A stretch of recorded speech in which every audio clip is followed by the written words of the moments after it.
I'm happy to have the opportunity to talk about reconciliation of career and family in Switzerland, which is a current and important topic. So in the next about 40 minutes, we will look at it from the point of view of STEM women. So STEM means science, technology, engineering, and maths.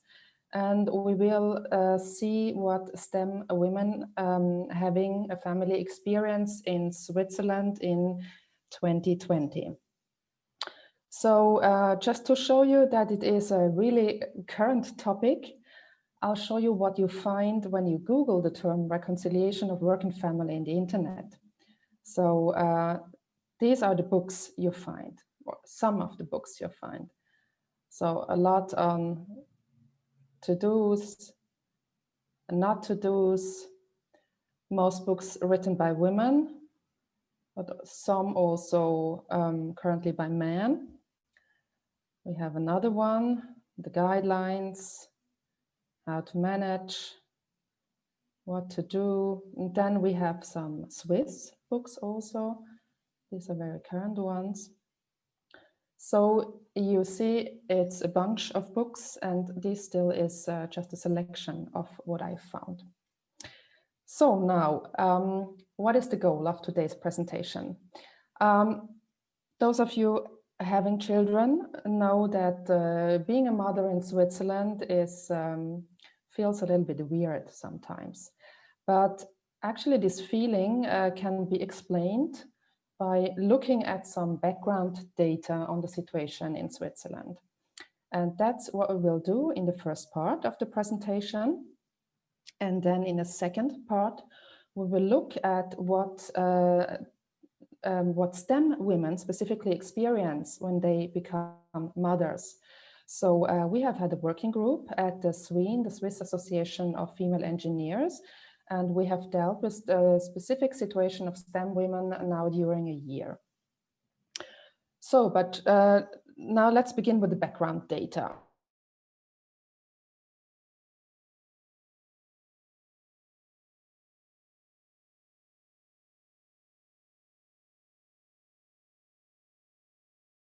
We see the highest completed education of women from 1998 to 2000 and I think it's 16, so today. We'll just look at the red line and the light blue line. The red line is for women who have only completed an apprenticeship. And 20 years ago, it was 55% of the women who had this as their highest completed education, so women between 25 and retirement. And today you see it's dropped to 38%. And if we now look at the light blue line, which is university degree or Fachhochschule, we see that the percentage of women having this as the highest completed education has increased from 7% to 27%. So this really is an enormous change. So let us now look what has happened to the employment rate. So the employment rate measures how many people are in the labor market. So for example, when we have 10 women, and 7 of them are employed, we have an employment rate of 70%. So here it is. The blue line is for women and the orange line is for men. So this time you see the timeline goes back 30 years. It's from 1990 up to today. And we see that the employment rate for women has increased from 68% to 80% today. So also in employment rate, there has been a big change for women in the last 20 and 30 years. Looking at the men, we see that over the same period, the employment rate for men has remained more or less constant. So it's about 90%. So now let's have a look at something interesting.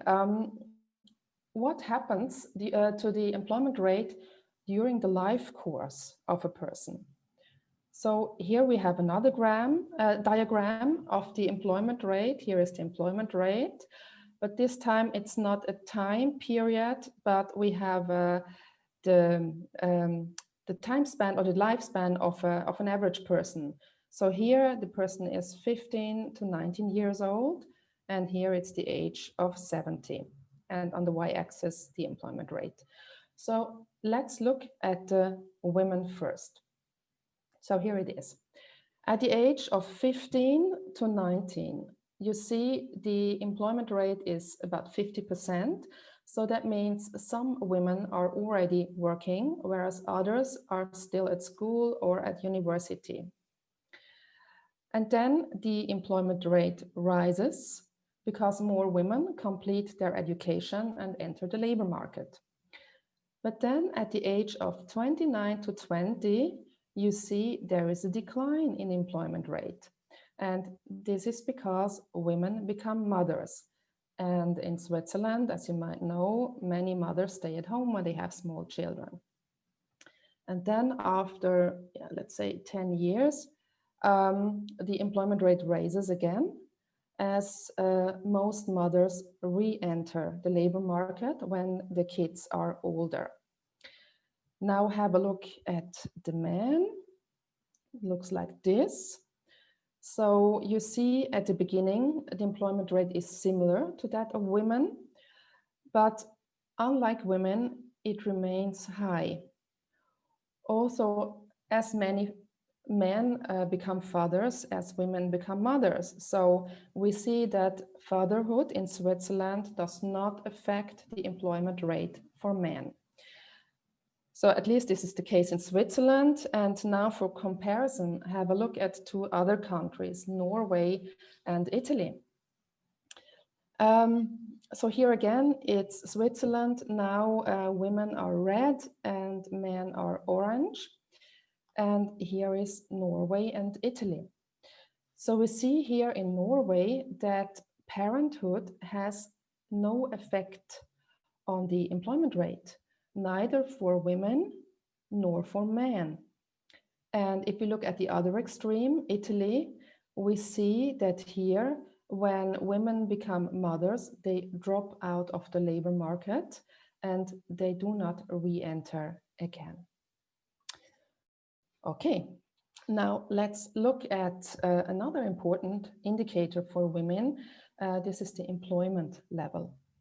So the employment level describes how much a person works, not if he or she is working, but how much, what a workload they do. So whether it's full-time or part-time.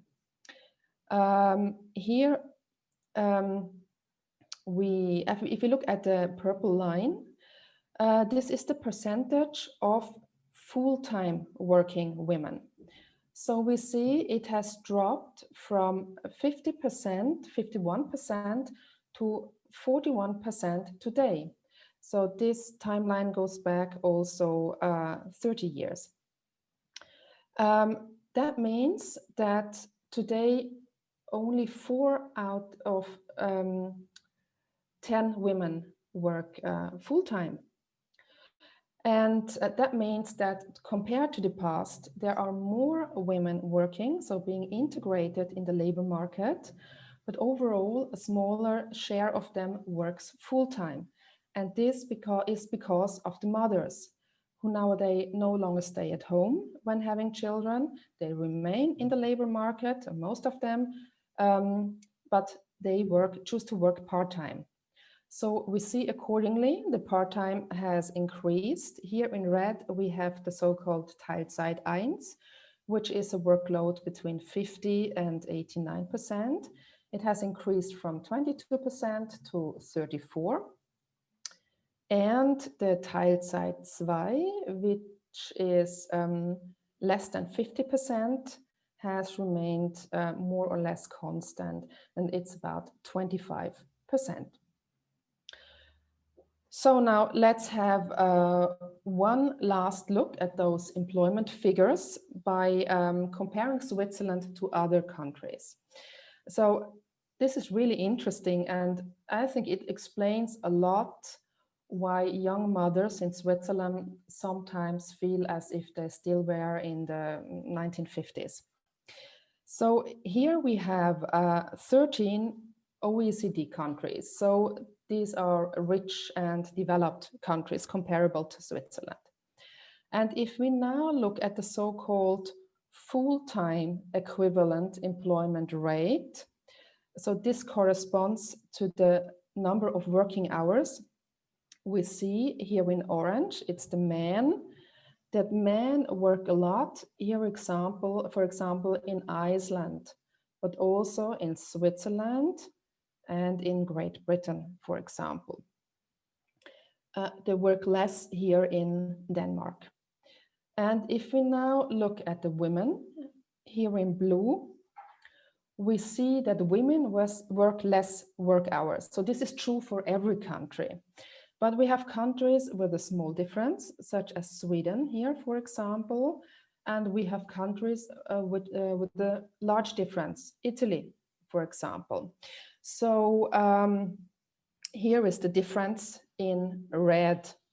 And if we now rearrange the countries by the difference in male and female working volume, it goes like this.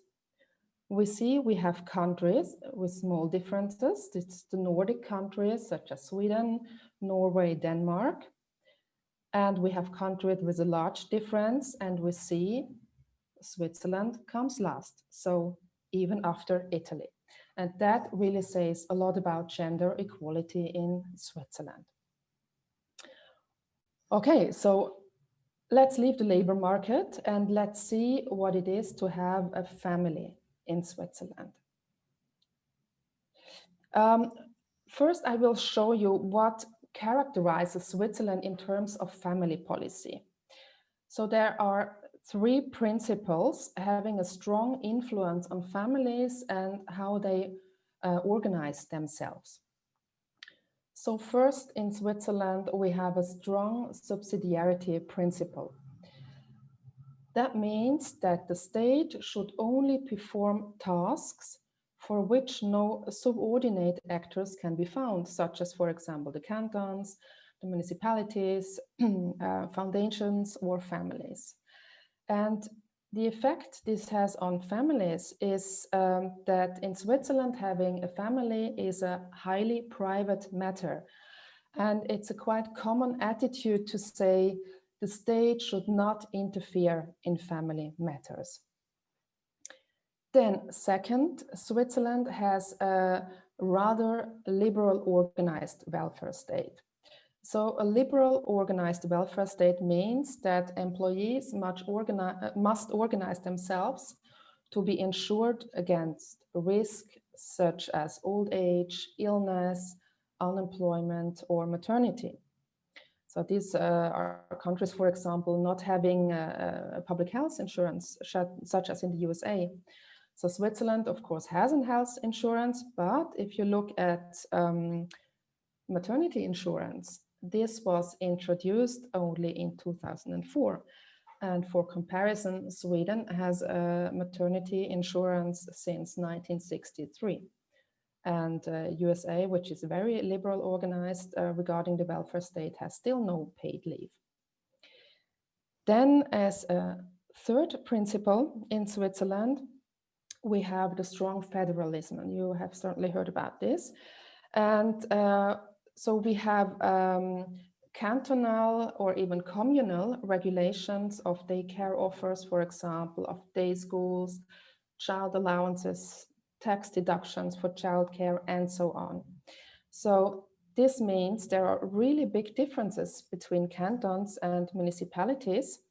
And this can, so it's whether you succeed with reconciliation or not does also depend on where you live. Okay, so let's now see how all this affects family models in Switzerland. So here is very recent data on couples who have children under 12 years of age. So that is families with small children. And we first look at the family model where the wife is not employed and the man is working full-time. So this was the standard situation 50 or even 30 years ago. And today it's only, or still, it depends on how you look at it, 21% of the couple living this model. And this is also called the breadwinner model. Then we look at the case where the man works full-time, but the woman works part-time.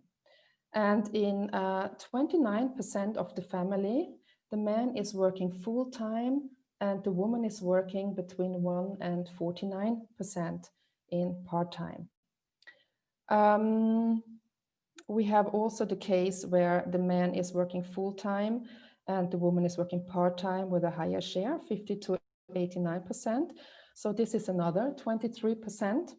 And this is called the so-called modified breadwinner model, or in German, it's Zuverdienermodell, which is really a nice word which tells you that the man is working 100% and the woman is just helping a little bit with earning money.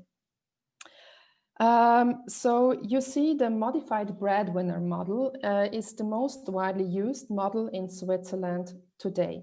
So more than 52% of the couples live this model type. Then we have another 12% of the couples where both work full-time.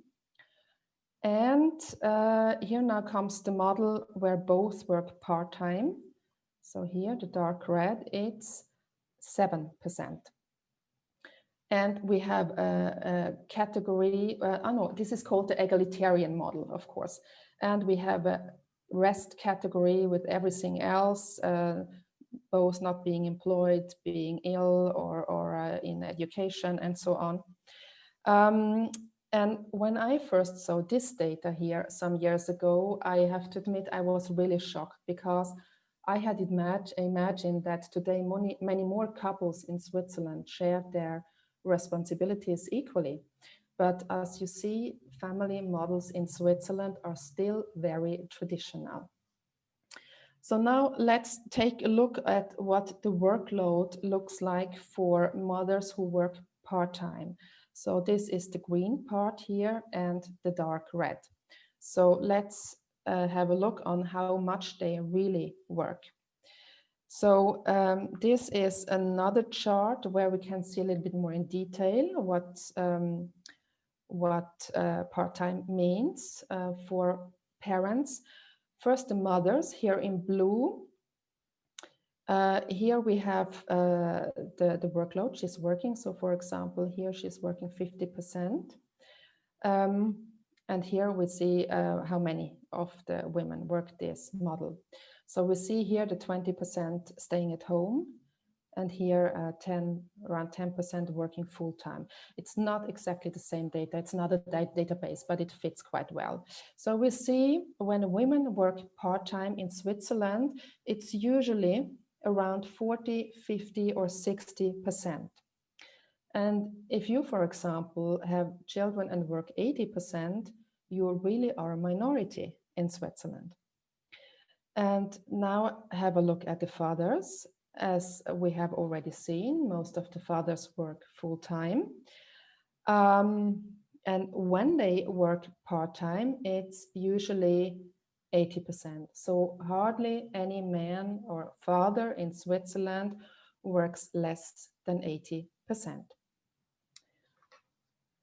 Okay, so let's now come to some conclusions before we move on to the second part, to the working group.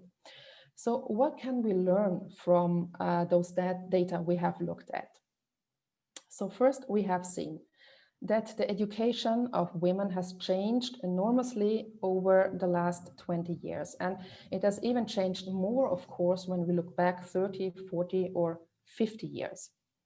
So women have a higher education today, and for most of them, it's not an option to stay at home after starting a family. That was completely different 30, 50 years ago, of course.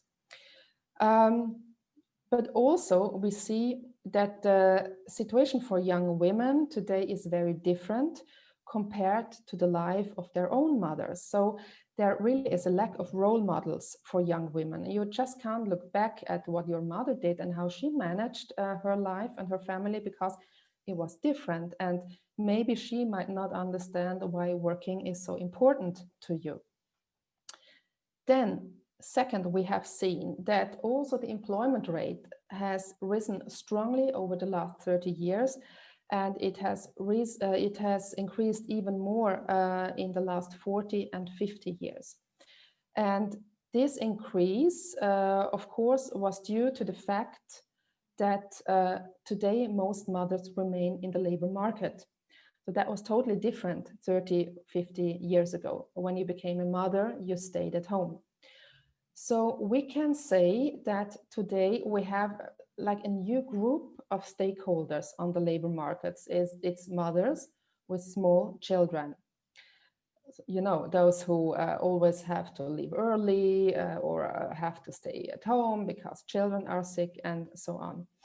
And we also see that the working environment is not really ready for this new type of worker. So the labor market is still focused on men who have a wife at home, doing the housework and taking care of the children. Or in other words, a worker who is 100% ready for action without any limitations. And that can explain why sometimes it feels a little bit difficult. We have also seen that whereas motherhood affects the employment behavior, fatherhood normally doesn't.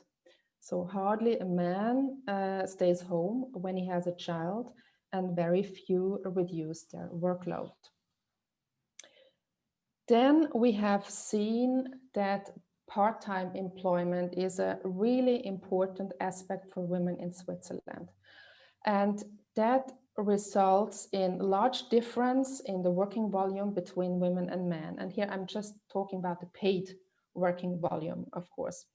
And compared to a man, in Switzerland, a woman only works 65% of the amount of work an average man does.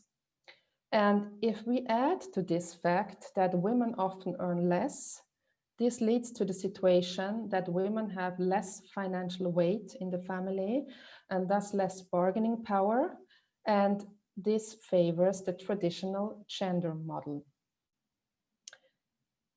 Then we have seen that in Switzerland, family is a private matter and that the state should not interfere.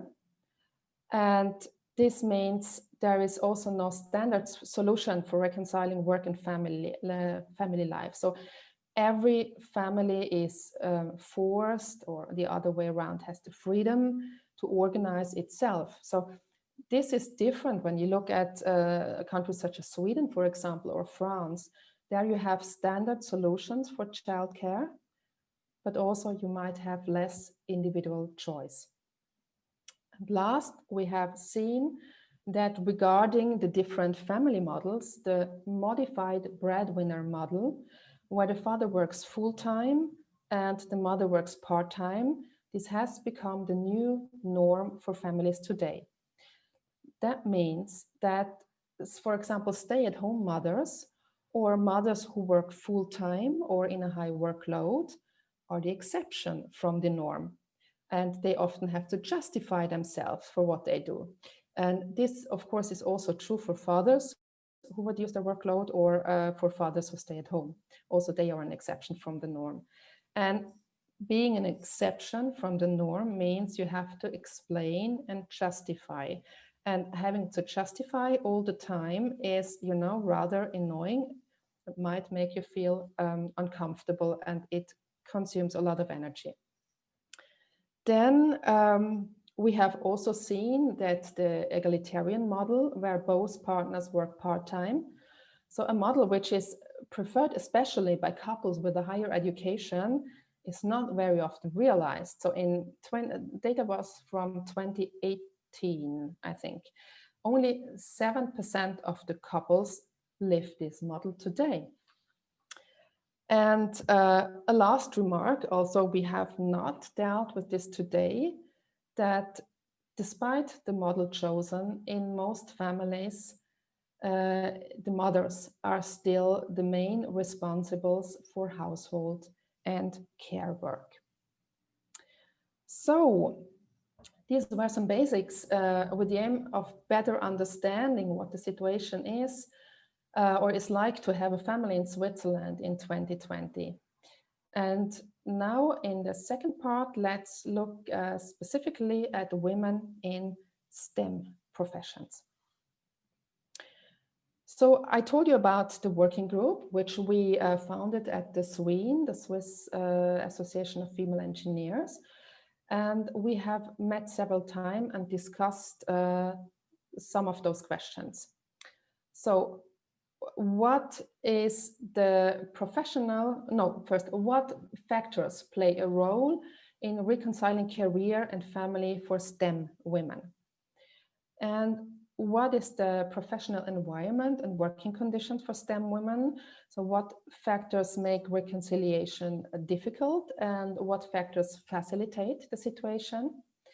And third, what are success factors, or let's say, what are minimum requirements for reconciliation to work? We haven't finished this part yet, so I will just show you some preliminary results. And you can download the whole study on the SVIN homepage. So now let's begin with the factors which play a role when having a career and family. So we identified 4 different dimensions. First, we have the social framework conditions. These are things like, for example, the availability of childcare facilities or day schools. But it's not only a question of availability, of course, but also of how they're organized and like opening hours and costs and so on. We call these the structural aspects of this dimension. But there are also more like soft factors, which we called the cultural aspects, such as what the role of a mother or a father should be in a society and what people expect them to do and not to do. And yes, and then the second dimension which we identified are the individual resources and restrictions. So every mother brings with her individual resources and also restrictions. This can be hard factors such as education, number of children, or the geographical distance to their relatives, for example. So it's obvious it cannot be the same solutions for every mother. It depends on whether you have 1 child or 5 children, or if your parents or relatives live nearby or somewhere in Italy and Austria. Then, beside the hard factors, we have more soft factors, which we call preferences. So these are things like that the mother can see herself as a professional woman who also has children, or she can see herself as a mother who also works on the side. So then the significance of motherhood is very different, of course. The third dimension is the same for the partner. So even the partner or the whole partnership has restrictions and resources. So it plays a role whether the partner is, let's say, an actual relief for a working mother, or whether he even makes the situation more difficult, and that happens sometimes. Or the question, what is his profession? Has he long working hours, or is he at home very often? Can he leave work early and so on? Does he see himself as an equal partner who is willing to share all the duties with his wife? Or is he like more a traditional father who leaves the main responsibility for the family to the mother? And then the last dimension is the professional environment or the employer of the woman. So It makes a big difference whether you work in a profession that is flexible and offers occasional home office, for example, or whether you work in customer service or as a teacher in a school class, where you have to be constantly present. And it also plays a role whether the woman works in a conservative, more male-dominated environment, or if there are, for example, female executives, if this is common or not. Then, after having identified those 4 dimensions, we, in our working group, we collected quotes for each of the dimensions, and then we counted how often those statements were made. And I'll show you the most important statement for each dimension. So this is what we found in a sample of 16 STEM women.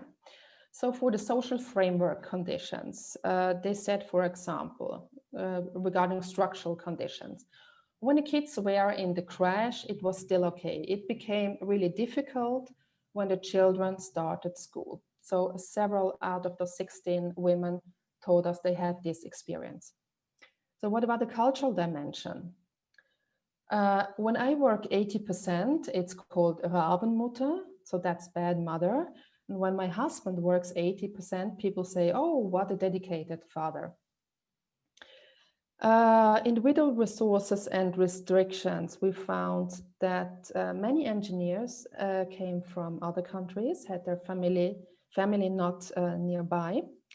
And for preferences, we found that they said, I have to accept that my husband does things differently. And that's not always so easy to do. With the partnership, we found that women said, in our family, I am the family manager and my husband is the family assistant.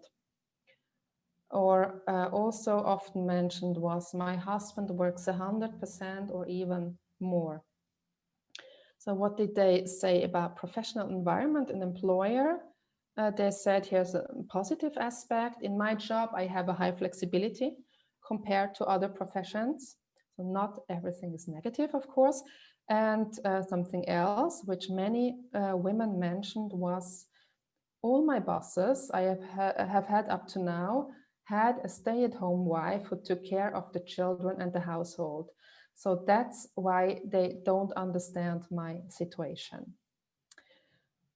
Okay, that was those four dimensions. Now, then let's look at a bit more in detail on the working conditions. So we looked at the professional environment for STEM women, just to better understand what are the complicating factors and what are facilitating factors when you work as an engineer. So I first show you the result from working in the private sector, and then we look at working in academia. So I just go through this. We have complicating factors. So that's not everything what the women said, but those things were named several times by the women, so they were most important. Engineers are working in a conservative industry with few women, so there are not many female role models. Sometimes there can be a high workload, especially at the end of projects. Then employers often are only located in large towns. So this means you have long commuting distances. Also mentioned was, I have a high specialization as an engineer, so I have restricted job opportunity. I just can't move to another city and be sure to find a job there. And another thing which was mentioned is that part-time is not often possible. Actually, half about the women said it's often not possible, and the other half said it's possible being an engineer. So now let's look at the facilitating factors. Women agreed on that they had a stimulating and motivating work content. And they also said that helps to bear a difficult situation in reconciliation. Then normally there are good wages, so you can hire a cleaner, for example, or pay for childcare. Often the work is outcome oriented, so this gives you a high flexibility in certain work phases. Home office is often possible, mobile office, so working in a train, if you have a long commuting distance, for example. And often they have an annual working time. This also gives you flexibility. And regular working hours and unlimited contract. So this really helps. Okay, now let's look at academia. So what are complicating factors and facilitating factors there? In academia, of course, complicating are temporary employments.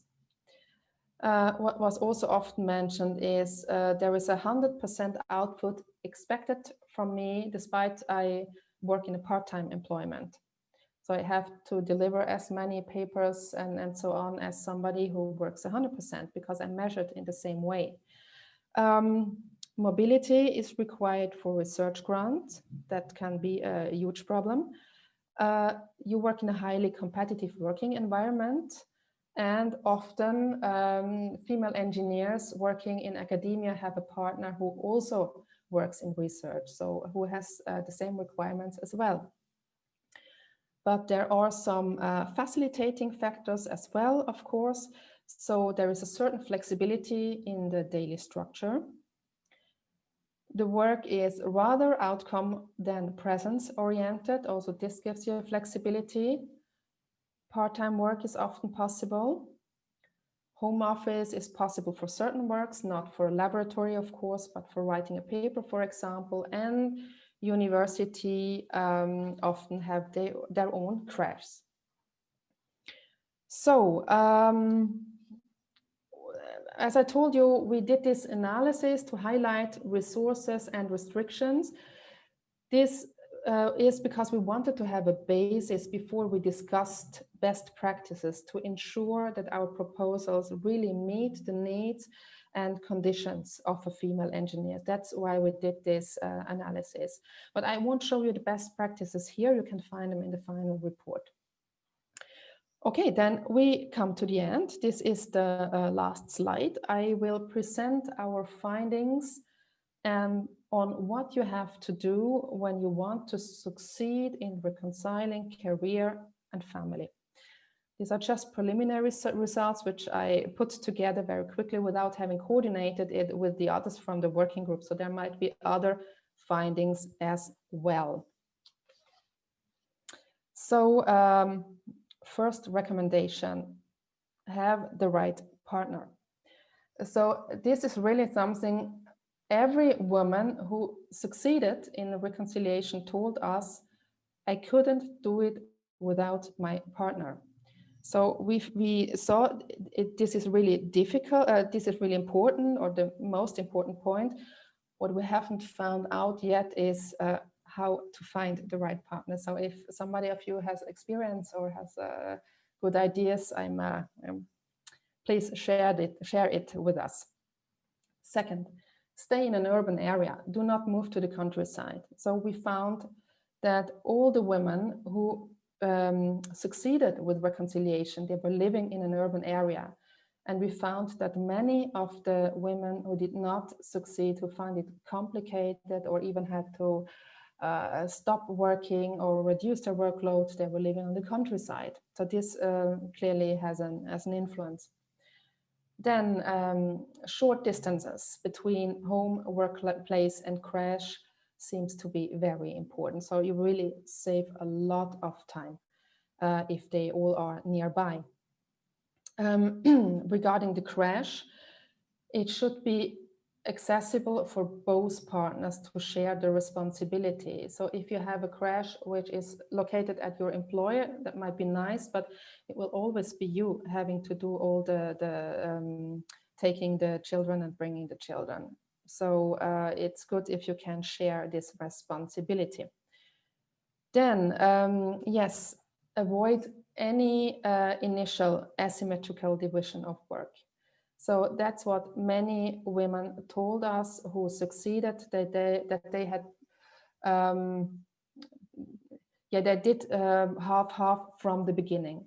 Because if you do an asymmetrical division, this can result in situations where you hardly can get out, the so-called path dependency. So if somebody stays, or mostly the woman stays at home, let's say 3 or 4 years, and the man is continuing to working 100%, he will earn more, he has more responsibility on the job, it's more difficult to him to work part-time. So you should really avoid this as far as possible.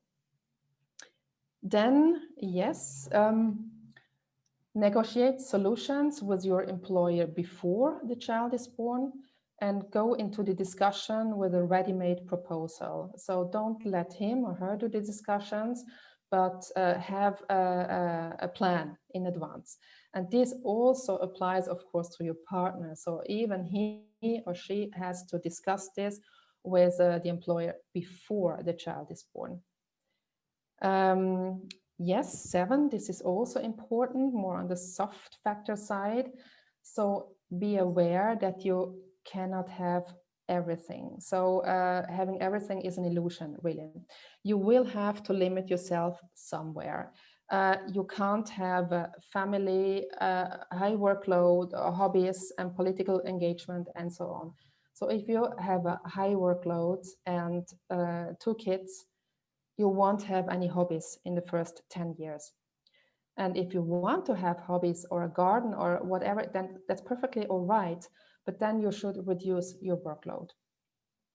So, and then last but not least, there's another thing which is important: have the necessary portion of luck. So you can try to organize everything, but still sometimes it remains a bit lottery. Okay, that was it. Thank you very much for your attention.